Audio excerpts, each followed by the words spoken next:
Opération Burger, Opération Schnitzel. Depuis le 7 octobre, les opérations de bénévolat pour les soldats israéliens se multiplient et derrière cette initiative, beaucoup de Français. Justement, ce matin, nous accueillons Léa Bitoun, chef franco-israélienne qui se démène depuis près d'un an maintenant pour apporter un peu de chaleur, un peu de soutien aux Chayalim qui se battent sur le terrain à Gaza. Bonjour Léa. Boker Tov. Merci beaucoup Léa d'être avec nous ce matin sur Radio J. Alors pour rappeler brièvement l'histoire, c'est vrai que vous étiez déjà venu sur cette antenne, vous viviez à Dubaï et quand vous avez vu en fait ce qui se passait en Israël, vous avez tout plaqué et vous êtes venu directement. Alors je vis toujours à Dubaï. Ouais. Je suis repartie vivre à Dubaï. Le 7 octobre, je suis rentrée en Israël, comme énormément d'Israéliens. Et ça fait bientôt un an, malheureusement, qu'on aide quotidiennement les soldats, les familles, tous les gens qui sont impactés par la guerre. Aider quotidiennement les soldats, et vous avez justement lié vos forces à Jennifer du Cœur des Mamans, de l'association Le Cœur des Mamans. Ouais, Jennifer, que je connais depuis plus de 20 ans et qui, comme moi, a voulu s'investir à fond. Donc, là, même maintenant que je suis rentrée à Dubaï, on continue à lever des fonds et elle continue les actions sans moi et avec toute l'équipe qu'on a montée. Et voilà. Et en tant que chef, vous êtes dit, en fait, la meilleure chose que je peux faire, moi, pour les soldats, c'est les nourrir. C'est pas la meilleure chose que je peux faire, c'est les nourrir. C'est ce que je sais faire de mieux. C'est les nourrir. Non, c'est pas que ça, c'est que je t'avais déjà dit la dernière fois quand j'étais venue, la plupart des actions qu'on fait à l'heure actuelle, c'est plus une action psychologique pour aider de manière psychologique. Les soldats, ils ont besoin de rien, entre guillemets. C'est des soldats, ils sont là pour se battre, ils sont là pour nous défendre. Et ils ont tout. Mais le fait de voir que les civils continuent à se mobiliser pour eux, c'est énormément de soutien moral pour eux, quoi. Ça leur fait du bien. Ben ouais, tu sais, au tout début, tout le monde s'impliquait, tout le monde y allait, tout le monde à fond.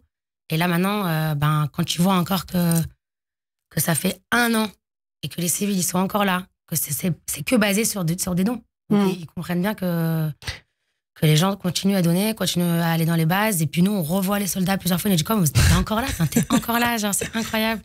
Et nous, ça nous fait grave plaisir d'être encore là, de voir qu'eux sont encore là aussi. Et... Alors concrètement, opération burger, opération schnitzel, c'est combien de burgers, combien de sandwich schnitzel pour les soldats? Alors, les schnitzel, c'est ce que je te disais aussi la dernière fois, c'est ce qui coûte le plus cher. Ouais. Okay, ça coûte à peu près, depuis le début de la guerre, ça nous a coûté presque 1 million de shekels. Ah, ok. Ouais. Quand même très cher. Ouais. Ça coûte à peu près 10 shekels par sandwich. Mais on en a distribué, donc je vous laisse faire les maths. Et on continue toutes les semaines. Et on a de plus en plus de demandes. Maintenant, il y a de plus en plus de réservistes qui retournent, que ce soit dans le Nord, dans le Sud, en Judée-Samarie, et ainsi de suite. Et les burgers, on a nourri depuis le début de la guerre à peu près 90 000 soldats. 90 000 soldats qui ont été nourris grâce à vos bons petits burgers. On est très très fiers, très fiers. Alors aujourd'hui, Léa, aussi, c'était important pour vous de venir pour justement faire appel aux Français. Même si on ne peut pas se rendre en Israël, on peut aider à distance. Déjà, merci aux Français qui n'ont jamais lâché l'affaire. Vraiment. Et c'est pour moi ceux qui aident le plus et qui, que ce soit en Israël comme en France ou ailleurs, quoi, ceux qui sont le plus sionistes et qui sont le plus présents. Maintenant, la guerre n'est pas finie. Malheureusement, on aimerait bien, mais non. Donc, il faut continuer à aider. Je sais que tout le monde a beaucoup aidé, tout le monde a beaucoup donné. On sait genre plus quoi faire, tu vois. Ouais. Genre, qu'est-ce que tu veux que je fasse de plus?